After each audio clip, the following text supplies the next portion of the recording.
நீங்கள் பார்த்துக் கொண்டிருப்பது நியூஸ் 21 செய்திகள். தமிழ்நாடு செய்திகளை உடனுக்குடன் தெரிந்து கொள்ள நியூஸ் 21 செய்திகளை பாருங்கள். உண்மை, உழைப்பு, உயர்வு.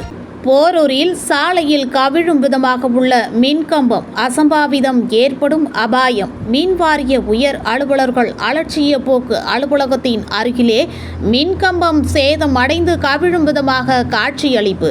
சென்னை போரூர் செட்டியார் அகரம் பகுதிகளில் மின்வாரிய அலுவலகம் செயல்பட்டு வருகிறது. இந்த மின்வாரிய அலுவலகத்தின் அருகாமையில் மின்கம்பம் ஒன்று சேதமடைந்து நசுங்கிய நிலையில் சாலையில் கவிழும் விதம் காட்சியளிக்கிறது. இதனால் அவ்வழியாக செல்லக்கூடிய வாகன ஓட்டிகள் உயிருக்கு ஆபத்தான நிலையில் பயணித்து செல்லக்கூடிய சூழல் ஏற்பட்டுள்ளது. மேலும் போரூர் டோல்கேட் மற்றும் போரூர் ரோட்டேரியை இணைக்கும் பிரதான சாலை என்பதால் தினசரி அவ்வழியாக 1000 கணக்கான வாகனங்கள், கல்லூரி மாணவ மாணவிகள், பள்ளி மாணவ மாணவிகள் என பலர் அந்த சாலை மார்க்கமாக பயணித்து செல்கின்றனர்.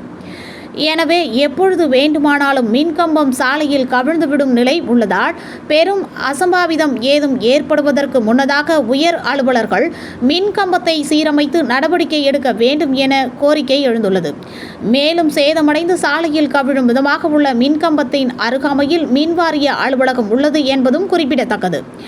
நியூஸ் 21 செய்திகளுக்காக திருவள்ளூர் மாவட்ட செய்தியாளர் சரவணன்.